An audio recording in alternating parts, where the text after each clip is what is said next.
जय हिंद फ्रेंड्स। देखिए आज के इस वीडियो में हम परिसंचरण तंत्र जिसको हम बोलते हैं सर्कुलेटरी सिस्टम उसके बारे में कंप्लीट पढ़ने वाले हैं। देखिए परिसंचरण तंत्र के अंतर्गत बेसिकली हम हार्ट के बारे में और ब्लड के बारे में कंप्लीट पढ़ते हैं। तो आज के इस वीडियो में हम हार्ट के बारे में पढ़ने वाले हैं। इस टॉपिक से आपको कोई भी डाउट नहीं बचेगा आज के बाद। परिसंचरण तंत्र, इसको इंग्लिश में क्या बोलते हैं? Circulatory system. परिसंचरण तंत्र या सर्कुलेटरी सिस्टम। तो ये क्या होता है? देखिए हमारे शरीर में क्या ऑक्सीजन है, बहुत सारे जो हम भोजन के साथ न्यूट्रिएंट्स लेते हैं वो हैं। अब इनको शरीर के भिन्न भिन्न अंगों तक कौन पहुंचाने का कार्य करता है, परिवहन का काम कौन करता है, इसको हम परिसंचरण तंत्र के अंतर्गत पढ़ते हैं। जीव जंतुओं में विभिन्न पदार्थ जैसे ऑक्सीजन, कार्बन डाइऑक्साइड, बहुत सारे जो पोषक पदार्थ हैं, गैस उत्सर्जनी पदार्थ हैं, इनके परिवहन के लिए जिस तंत्र की आवश्यकता होती है उसे हम क्या बोलते हैं? परिसंचरण तंत्र। तो परिसंचरण तंत्र बेसिकली क्या करता है? परिवहन का काम करता है। जिसको जिस चीज की आवश्यकता है उसको वहां तक पहुंचाने का काम करता है। ये मुख्य रूप से काम कौन करता है? ये काम किया जाता है रक्त के द्वारा। किसके द्वारा किया जाता है? रक्त के द्वारा। इसीलिए इसको हम रुधिर परिसंचरण तंत्र भी बोलते हैं। रुधिर परिसंचरण तंत्र। लसिका या लिम्फ क्या होता है इसको हम आगे पढ़ेंगे डिटेल में। देखिए जो रुधिर परिसंचरण तंत्र है इसकी खोज किसने की थी? विलियम हार्वे ने की थी। ये कई बार क्वेश्चन पूछा गया। एक तो रुधिर की खोज की थी कार्ल एंड स्टीनर ने, और रुधिर परिसंचरण तंत्र की खोज की थी विलियम हार्वे ने। बच्चे कार्ल एंड स्टीनर को लगा के आ जाते हैं। बाकी आपको याद रखना है कि रुधिर परिसंचरण तंत्र की जो खोज है वो किसने की है? विलियम हार्वे ने। ये मोस्ट इंपॉर्टेंट क्वेश्चन है। रुधिर परिसंचरण तंत्र की खोज किसने की? विलियम हार्वे ने की थी। देखिए परिसंचरण तंत्र के अंतर्गत हम क्या पढ़ते हैं? हृदय को पढ़ते हैं, हार्ट को। सिरा को पढ़ते हैं जो वीन सिस्टम है। रक्त दाब यानी कि ब्लड प्रेशर। धमनी तंत्र या आर्टरी सिस्टम। लसिका तंत्र या लिम्फ सिस्टम। इसके बारे में पढ़ते हैं। सबके बारे में हम डिटेल में आज पढ़ने वाले हैं। देखिए परिसंचरण तंत्र कितने प्रकार का होता है? देखिए जो परिसंचरण तंत्र होता है ये 3 प्रकार का होता है। इसको देखकर डरने की आवश्यकता नहीं है। आज के बाद आपको ये पढ़ना नहीं पड़ेगा, इतना आपको स्पष्ट होगा। ये 3 प्रकार का होता है परिसंचरण तंत्र। First open blood circulatory system, second close blood circulatory system, third mixed blood circulatory system. तो open, close and mixed. Mixed में क्या होगा भाई? ओपन और क्लोज दोनों के लक्षण होंगे, तो इसको आप समझ जाओगे। तो ओपन में क्या होता है? देखिए हमारे शरीर में क्या होता है, रक्त के प्रवाह के लिए क्या होती हैं? ब्लड वेसल्स होती हैं, उन्हीं के द्वारा क्या जाता है? रक्त जाता है। लेकिन ओपन ब्लड सर्कुलेटरी सिस्टम में कोई नलिका वगैरह नहीं होती हैं, सीधा डायरेक्ट बहता रहता है ये चारों तरफ। तो ये किन में पाया जाता है? ये बाह्य कंकाल वाले जो जीव हैं उनमें पाया जाता है ओपन ब्लड। जैसे आपने तिलचट्टा देखा होगा, तिलचट्टा को आप कहीं भी उठा के देखना, अगर मिल जाए तो बिल्कुल उसको सीधा कर दोगे तो ब्लड एकदम नीचे आपको दिखने लगेगा। ऐसे जो घोंगा है, मोलस्का संघ का जो जीव घोंगा है, इसमें भी क्या होता है? ओपन ब्लड सर्कुलेटरी सिस्टम होता है। जब इसमें रक्त वाहिकाएं नहीं होती हैं तो इनमें कोई दाब बनता है नहीं, क्योंकि आपको पता है दाब बनाने के लिए हमको नलिका के माध्यम से गुजारना पड़ेगा। तो जो ओपन ब्लड सर्कुलेटरी सिस्टम होता है इसमें रक्त बिना किसी प्रेशर के बहता है, क्योंकि इसमें नलिकाएं तो होती नहीं है। क्लोज में क्या है? जो क्लोज ब्लड सर्कुलेटरी सिस्टम है ये मनुष्य में भी पाया जाता है। इसमें क्या होती हैं? ब्लड को बहने के लिए ब्लड वेसल्स होती हैं, तो इनमें प्रेशर भी होता है, आपको पता है ब्लड प्रेशर। और ये आंतरिक कंकाल वाले जीवों में पाया जाता है। बाह्य कंकाल क्या है, आंतरिक कंकाल क्या है, इसको आप जो स्केलेटन चैप्टर है वहां डिटेल में पढ़ चुके हो। बाकी यहाँ भी आपको बता दें जो बाह्य कंकाल, जिनमें जो कंकाल है वो शरीर के बाहर पाया जाता है, वो बाह्य कंकाल वाले जीव होते हैं। जिनमें अंदर पाया जाता है, जैसे हड्डियां अपने अंदर हैं सारी की सारी, तो वो आंतरिक कंकाल वाले जीव होते हैं। मिक्स्ड में क्या होता है? इसमें कभी निश्चित दाब से आगे बढ़ता है तो कभी विपरीत दिशा में जाने लगता है। इसमें कोई फिक्स्ड क्रम नहीं होता है कि एक ही दिशा में जाना है, कभी इधर कभी उधर टहलता रहता है ब्लड। जैसे मेढक है इसका उदाहरण। मिक्स्ड ब्लड सर्कुलेटरी सिस्टम का जो एग्जाम्पल है वो मेढक है। क्या है? फ्रॉग। ब्लड वेसल्स क्या होती हैं? जिनसे होकर रक्त बहता है। आपकी सीधी बात क्या याद रखनी है? रक्त वाहिनी, जिनसे होकर रक्त बहता है उन्हीं को हम क्या बोलते हैं? Blood vessels. या तो ये रक्त ले जाने का काम करती हैं या ले आने का काम करती हैं, या तो ये हृदय से रक्त को लेकर जाएंगी या हृदय की ओर रक्त को लेकर आएंगी।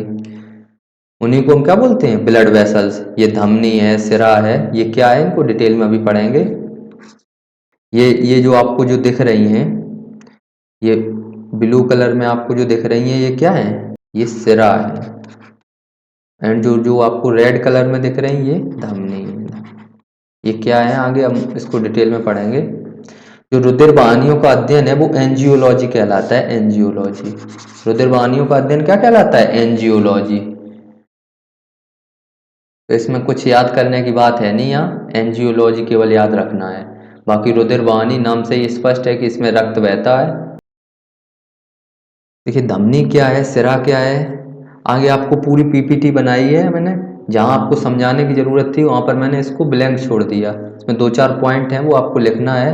देखिए धमनी क्या करती हैं, ये ब्लड को हार्ट से कहाँ, बॉडी की तरफ ले जाती हैं, हार्ट से बॉडी की ओर। धमनी का काम क्या होता है? ब्लड को हार्ट से बॉडी की ओर ले जाना। और सिरा, सिरा जो होती हैं ये बॉडी से हार्ट की ओर ब्लड को लेकर आती हैं, बॉडी से हार्ट की ओर। क्योंकि ये हार्ट से पंप हुआ ब्लड पूरे शरीर में जाता है तेजी से, तो यहाँ प्रेशर ज़्यादा रहता है। तो यहाँ पर जो धमनियों में जो प्रेशर होता है वो कितना होता है? 120 का। यहाँ क्या होता है? हाई प्रेशर होता है। क्योंकि आपको पता है जो मनुष्य का जो ब्लड प्रेशर होता है वो कितना होता है? 120/80। तो धमनियों में क्या होता है? हाई प्रेशर आपको दिखता है, हाई प्रेशर। एंड जो सिरा होती है यहाँ आपको लो प्रेशर देखने को मिलता है, लो प्रेशर, क्योंकि ये धीरे धीरे आ रहा है आपके हार्ट की ओर। क्योंकि आपको दिख रहा है कि धमनी में जो ब्लड है ये बहुत तेजी से बह रहा है, बहुत तेजी से बह रहा है, इसीलिए यहाँ पर ये लौटने की संख्या नहीं होती है, यहाँ पर ये लौटता नहीं है। जब ये लौटता नहीं है इसीलिए यहाँ पर कोई बाल्ब नहीं पाया जाता, नो बाल्ब। बाल्ब बोलते हैं कपाट को। ये क्या होता है इसको पढ़ेंगे अभी। और यहाँ लौटने की संख्या रहती है क्योंकि ये स्लो स्लो चल रहा है, कहीं एकदम वापस मार दे फिर तो यहाँ लौट सकता है। इसीलिए लौट ना सके इसके लिए यहाँ पर क्या लगे होते हैं? बाल्ब लगे होते हैं। बाल्ब, बाल्ब बोलते हैं कपाट को। देखिए बाल्ब क्या होता है? बाल्ब जो एक तरफ खुलता है। आपने जो नल में आपका जो हैंड पंप है उसमें नीचे बाल्ब लगा रहता है। जैसे जब हम उसको नीचे की ओर हत्था को ले जाते हैं तो पानी ऊपर आ जाता है, फिर वो पानी नीचे नहीं जाने जाता, तुरंत बाल्ब बंद हो जाता है। बाल्ब कपाट का मतलब होता है कि वो एक तरफ खुले, एक तरफ खुले, बस इतना याद रखना। तो यहाँ पर ये लौटने का डर है यहाँ, इसीलिए क्या होता है? यहाँ कपाट पाए जाते हैं। यहाँ धमनी में बहुत तेज ब्लड बह रहा है, यहाँ लौटने का कोई डर नहीं है, इसीलिए यहाँ पर कोई बाल्ब नहीं लगा रहता। बाकी धमनी में क्या हो रहा है? धमनी में जो ब्लड है ये हार्ट से बॉडी की ओर जा रहा है, तो इसमें ये फेफड़ा से होकर आता है, इसीलिए यहाँ पर क्या होती है? ऑक्सीजन मिली हुई होती है। और जो जिस रक्त में ऑक्सीजन मिली होती है उसको हम शुद्ध रक्त बोलते हैं, शुद्ध। और यहाँ जो रक्त होता है उसमें कार्बन डाइऑक्साइड मिली होती है, इसलिए अशुद्ध बोलते हैं। तो धमनियों में क्या होता है? शुद्ध रक्त बहता है, शुद्ध एकदम A1, ए से याद रखना, एकदम A1 क्वालिटी का। और जो सिरा होती है उसमें अशुद्ध रक्त बहता है। सिरा में क्या बहता है? अशुद्ध रक्त बहता है। धमनी और सिरा में आपको यही अभी तक याद रखना है। आगे जो फुफ्फुस धमनी है, फुफ्फुस सिरा है, वो क्या है वो उसको आपको हम आगे बताएंगे। देखिए सबसे बड़ी जो धमनी है वो महाधमनी बोलते हैं उसको, महाधमनी, एरोटा। और जो सबसे बड़ी सिरा है उसको हम महासिरा बोलते हैं, वेना कावा, महासिरा। ये भी याद रखना, महाधमनी, महासिरा। ये आपको जो डिफरेंसेस हैं इनको आपको याद रखना है। बाकी मैंने आपको इनको बहुत अच्छे से समझाया है, आपको याद हो जाएंगे। देखिए हमने अभी देखा कि धमनी जो थी, आर्टरी जिसको हम इंग्लिश में बोलते हैं, उसमें हृदय से रक्त आ रहा था बॉडी की ओर। अब ये बॉडी से वापस हृदय की ओर भी जाता है, तो वो किसके माध्यम से जाता है? तो वो जाता है आपका सिरा के माध्यम से, वीन के माध्यम से। तो धमनी और सिरा को जो जोड़ने का काम करती है उसे बोलते हैं कैपिलरी, केशिका। ये आपको केशिकाओं की इमेज दी गई है, ये क्या है? केशिका है। यहाँ पर आपने देखा यहाँ से शुद्ध अशुद्ध, तो यहाँ पर शुद्ध और अशुद्ध दोनों रक्त मिलते हैं। ये एक पतली नस होती है, केश का जो होती है ये आंखों से स्पष्ट दिखाई पड़ती है, धमनी और सिराओं को जोड़ती है। अब शरीर में जो रक्त का मार्ग होता है वो किस तरीके से होता है, अब हम इसको देख सकते हैं। देखिए आपको जो फर्स्ट इमेज थी वहाँ आप ये देख सकते हो कि जो कुछ सिराएं हैं, ये कुछ सिराएं जो कितनी है मोटी मोटी आपको दिख रही होंगी, बड़ी बड़ी, उसके बाद आपको और छोटी दिख रही होगी, जो उंगली वगैरह है वहाँ और ये पतली हो जाती हैं। तो इसी तरीके से आपको याद रखना है। देखिए यहाँ ये है हार्ट, हार्ट से ब्लड चलना स्टार्ट हुआ, हार्ट से अब बॉडी की ओर जाएगा तो ये किसके माध्यम से जाएगा, धमनी, धमनी के माध्यम से जाएगा। तो सबसे पहले ये वहाँ पर सबसे बड़ी धमनी होती है महाधमनी, उसे क्या बोलते हैं, महाधमनी। उसके बाद महाधमनी के बाद जो उससे छोटी होती है उसको धमनी बोलते हैं, धमनी में जाएगा। उसके बाद छोटी धमनी में, छोटी धमनी, छोटी धमनी के बाद ये केशिका के माध्यम से किससे जुड़ जाएगी, केशिका, केशिका के माध्यम से ये किससे जुड़ जाती है, छोटी सिरा से, छोटी सिरा से। उसके बाद सिरा, उसके बाद महासिरा, महासिरा। उसके बाद ये पुनः हार्ट में चला जाता है। जो शरीर में रक्त का मार्ग होता है वो किस तरीके से होता है वो आप समझ गए होंगे। अब हार्ट में भी फंक्शन होता है, उसको हम आगे देखेंगे। हार्ट से चला महाधमनी, धमनी, छोटी धमनी, उसके बाद केशिका, केशिका ने छोटी धमनी और छोटी सिरा को जोड़ दिया, महाधमनी, धमनी, छोटी धमनी, फिर केशिका, छोटी सिरा, सिरा, महासिरा, उसके बाद फिर हार्ट में आ गया। इस तरीके से हमारे शरीर में जो रक्त का प्रभाव है वो बराबर चलता रहता है। हार्ट से चला, देखिए याद करो इसको, हार्ट से चला महाधमनी, धमनी, छोटी धमनी, उसके बाद केशिका, छोटी सिरा, सिरा, महासिरा, उसके बाद पुनः हार्ट में आ गया। इस तरीके से ये रक्त का मार्ग होता है। अब हम हार्ट को समझते हैं, उसी फिर फिगर में हम हार्ट को रख देंगे तो आपको पूरा जो ब्लड का फंक्शन है वो समझ में आ जाएगा अच्छे से। हार्ट, जिसको हिंदी में क्या बोलते हैं, हृदय बोलते हैं। तो जो हार्ट का अध्ययन है वो उसको हम कार्डियोलॉजी बोलते हैं। ये इंपॉर्टेंट क्वेश्चन है, हार्ट का अध्ययन क्या कहलाता है, cardiology. Study of heart is called cardiology. ये जो आपका सीना है, सीना में आपको ये हार्ट दिखता है। तो हार्ट कहाँ पर पाया जाता है, बक्षुआ में पाया जाता है।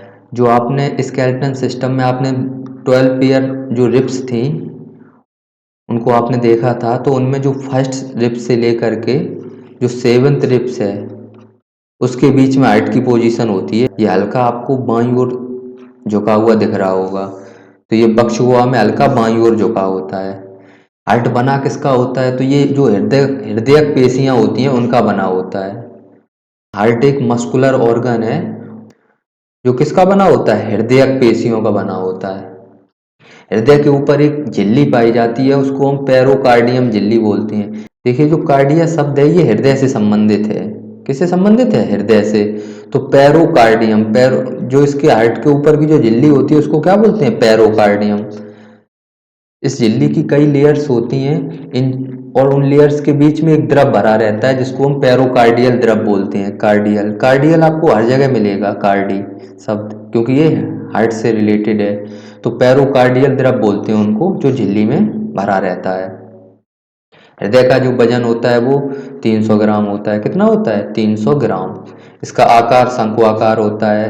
हृदय का काम क्या होता है, पंप करना, ब्लड को पंप करता है तेजी से, जो पूरे शरीर में आपके जाता है, जिसका प्रभाव आपके पूरे शरीर में होता है। तो हृदय एक पंपिंग ऑर्गन है। हार्ट क्या है, पंपिंग ऑर्गन है। और ये किसका बना होता है, हृदय पेशियों का। हृदय का अध्ययन क्या कहलाता है, कार्डियोलॉजी कहलाता है। हृदय के ऊपर एक झिल्ली पाई जाती है, उसको हम क्या बोलते हैं, पेरोकार्डियम झिल्ली। इसका वजन कितना होता है, 300 ग्राम होता है। इसका आकार शंक्वाकार होता है। ये बक्षगोआ में हल्का बाईं ओर झुका होता है। बस इतना याद रखना है आपको हार्ट के बारे में। ये आपको पोजीशन दिख रही होगी, ये आपकी बक्षगोआ है और ये हार्ट है। देखिए मनुष्य के हृदय में 4 चैम्बर पाए जाते हैं, ये आपने सुना होगा। तो ये चैम्बर क्या होते हैं, अब हम इसके बारे में देखते हैं।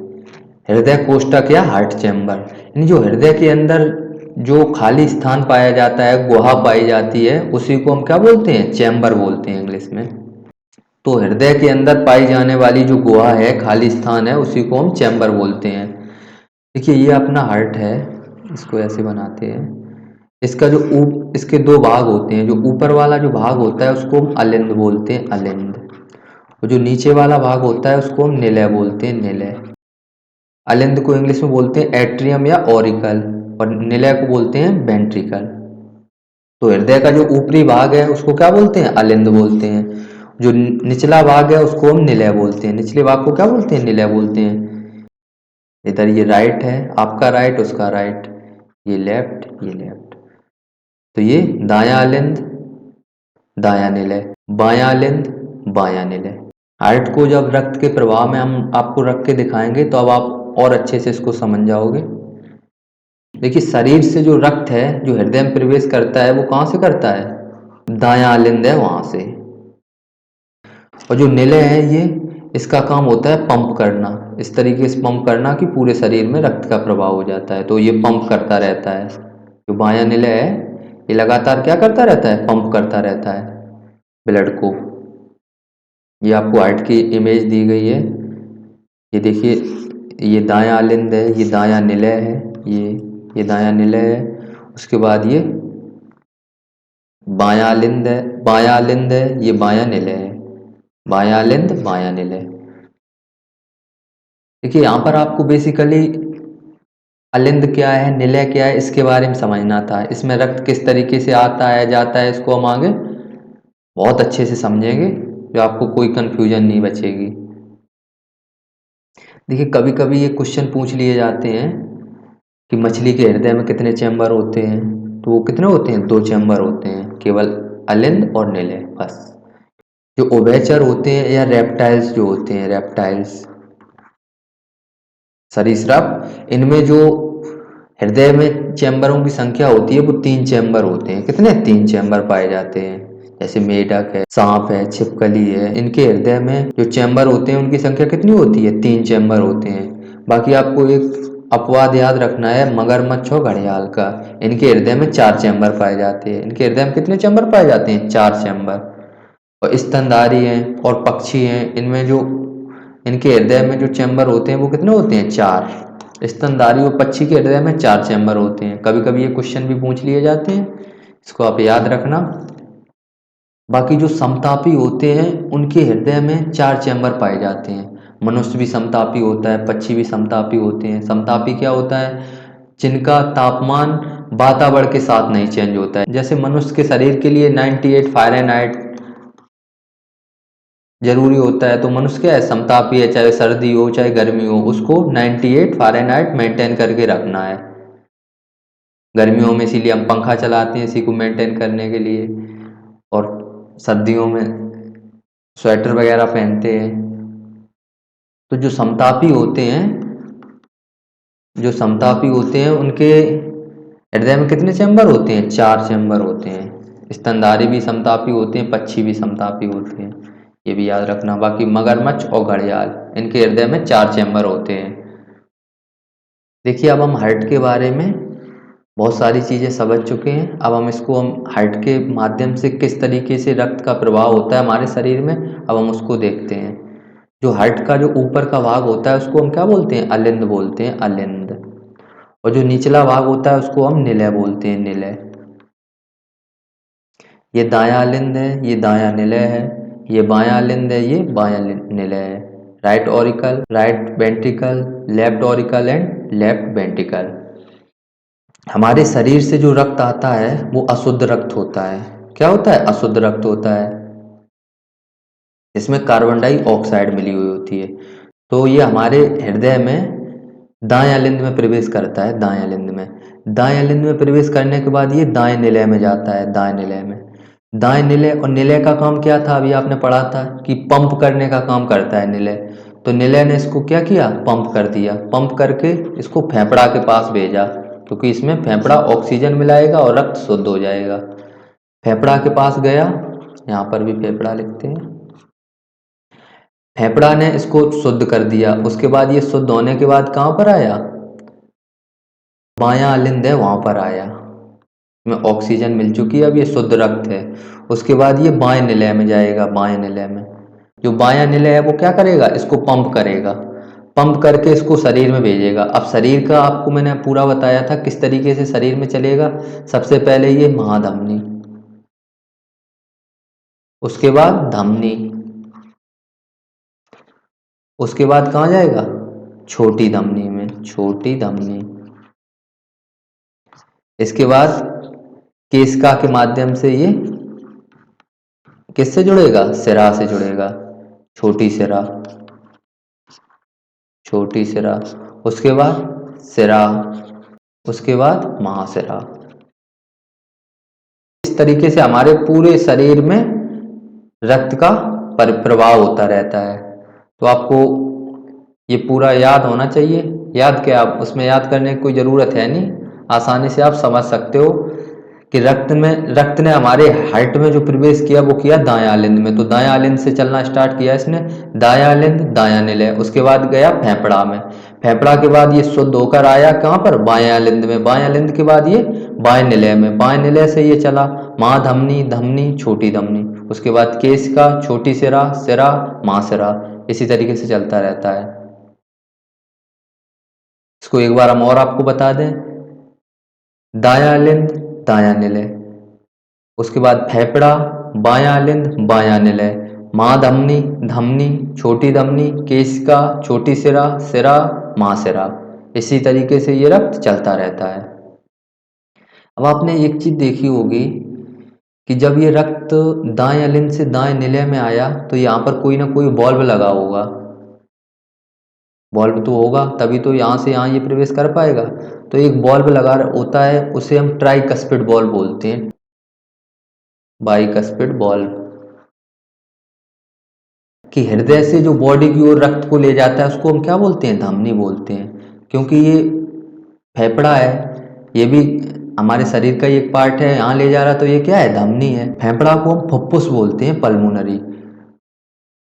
ये जो वेसल्स है इसको हम क्या बोलेंगे, फुफ्फुस, फुफ्फुस धमनी। और फुफ्फुस धमनी में क्या होगा, अशुद्ध रक्त बहेगा। ये क्यों अशुद्ध रक्त बहता है वो आप समझ गए होंगे। और यहाँ अब ये शरीर के किसी अंग से यदि हमारे हृदय की ओर आएगा तो उसको हम सिरा बोलते थे, बॉडी से हार्ट की ओर आता था उसको सिरा बोलते थे, और सिरा में अशुद्ध रक्त बहता था। लेकिन यहाँ ये क्या है, शुद्ध रक्त है। चूंकि ये फेफड़ा से आ रहा है तो इसको हम फुफ्फुस बोलेंगे, फुफ्फुस सिरा। Pulmonary Wien and pulmonary artery, ये धमनी क्या है, artery, pulmonary artery and pulmonary Wien.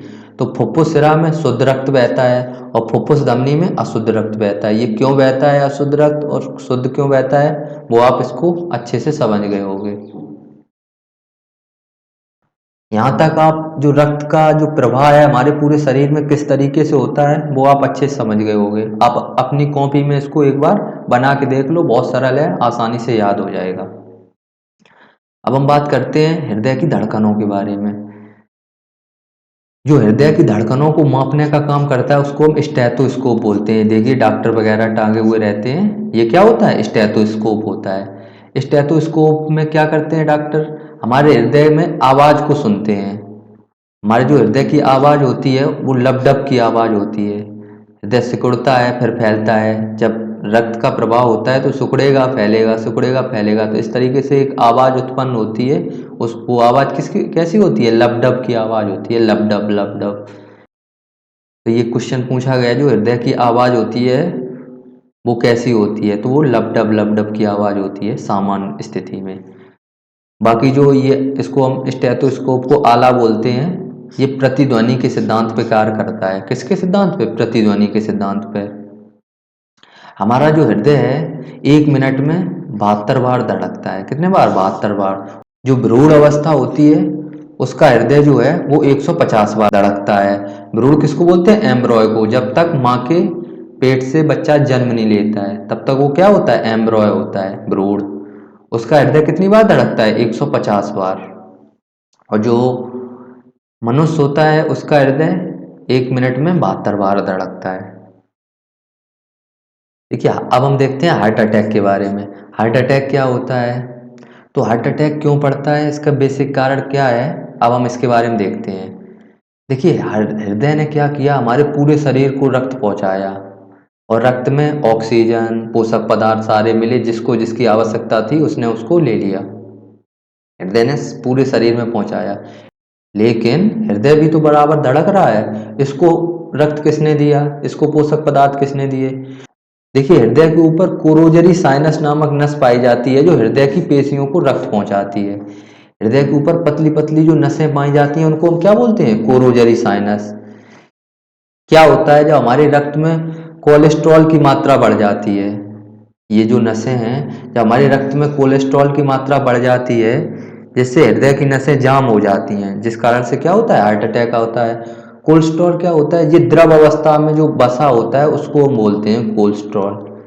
ये क्या होता है, हमारी नसों में इस तरीके से जम जाता है, इस तरीके से ये, जिससे क्या होता है, रक्त के प्रवाह में हमें मुसीबत उत्पन्न होती है और रक्त का जब प्रवाह हृदय तक पहुंच नहीं पाता तो हृदय एकदम से अचानक से काम करना बंद कर देता है। इसी को हम क्या बोलते हैं, हार्ट अटैक। बाकी हार्ट अटैक के और भी बहुत सारे कारण होते हैं। हम बहुत ज़्यादा स्ट्रेस लेते हैं या ड्रिंक करते हैं, इनकी वजह से भी हार्ट अटैक पड़ सकता है।